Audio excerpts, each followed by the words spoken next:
somebody will serve this country, the military, army, navy, air force.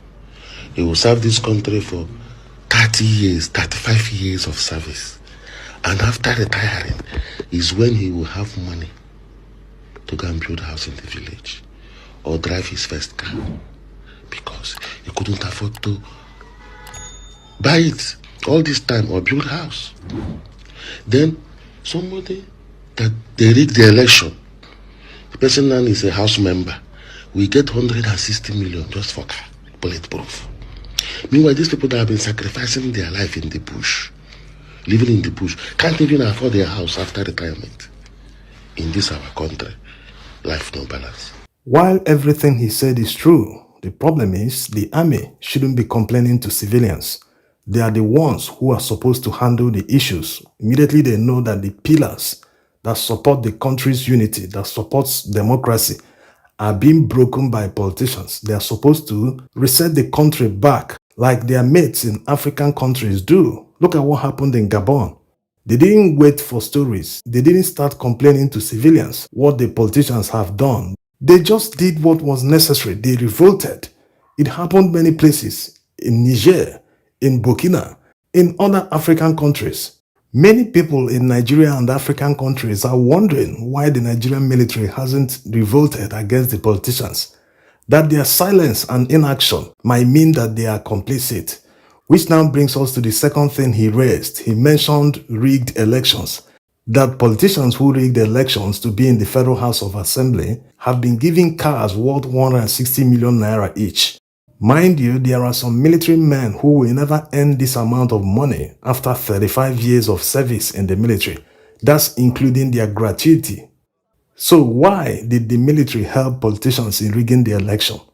Yes, not just the military, even the police. They all actively worked together, took money from politicians and intimidated the voters. Some were caught snatching ballot papers. Can you imagine the level they descended just because of a few naira? You see, this is the problem. Not that every one of them actively helped the politicians to rig elections, but many of them did, even at their HQ in Abuja. Just the few thousands of naira they were given, they didn't know that the politicians were doing business. To them, it's like a business. You invest money, you earn your return on investment. That's what they did. They pay people to rig elections for them, pay INEC officials, pay everybody payable, even judges. When they get there, they start stealing the money. They start awarding dubious contracts worth billions of naira for no just reason. They are trying to recover their investment. That's exactly what they are doing. This also applies to the citizens, not just the policemen or the military.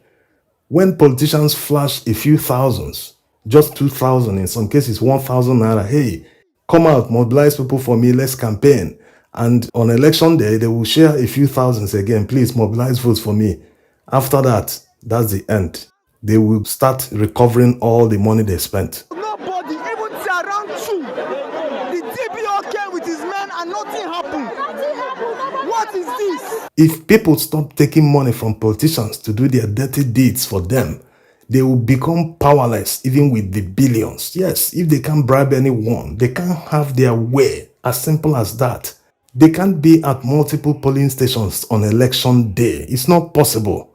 But people will prefer to collect money from politicians because they see it as a once-in-a-lifetime opportunity. They will say, these politicians, when they get there, they will forget me. Let me collect my own now. Let me take that money now.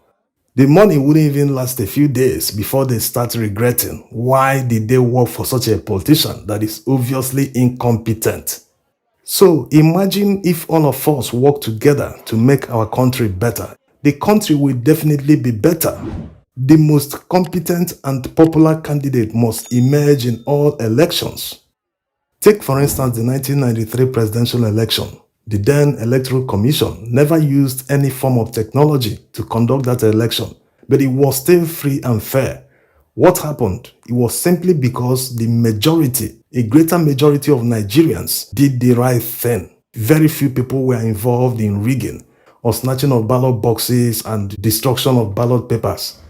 Compare that to 2023 presidential elections.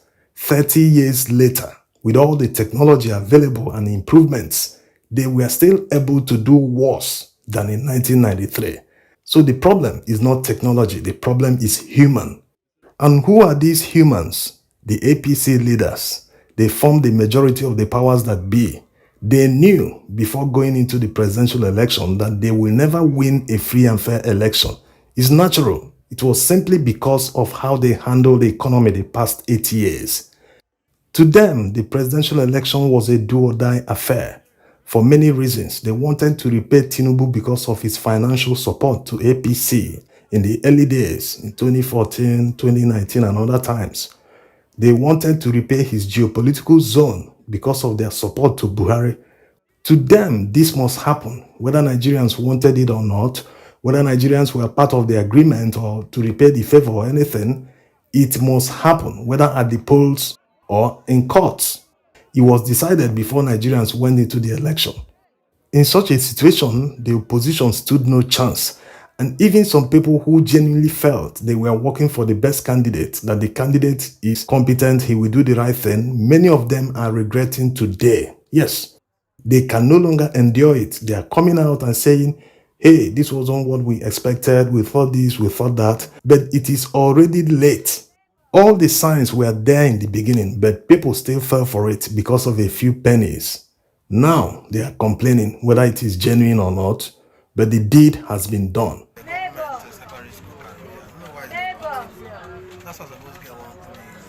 So it is time for every one of us to try and be doing the right thing. It is time for us to start seeing the overall interest, the collective interest, not our selfish interest. The military boys and other security agents are supposed to be more patriotic than ordinary civilians because they are in the system. They are working for the government. They are supposed to understand the system very well. So they are supposed to be more patriotic. But is that the situation? Absolutely no. They always transfer their anger and frustrations to ordinary citizens who unfortunately are also suffering the same anger and frustrations because of a non-working system. The country is not working for everyone, so everyone is frustrated. But these military boys and the police always see the civilians as target, as people they will intimidate, obtain money from, do all sorts of things. In fact, they always prey on them. Instead of them to transfer that frustration to the normal quarters, the people that are actually causing the suffering in the first place, they transfer them to ordinary citizens. This is where the problem lies. The very day they understand where the problem is coming, they know anyway. It's not as if they don't know. They know, it's just that they feel that they can easily get away with intimidating ordinary citizens who are powerless.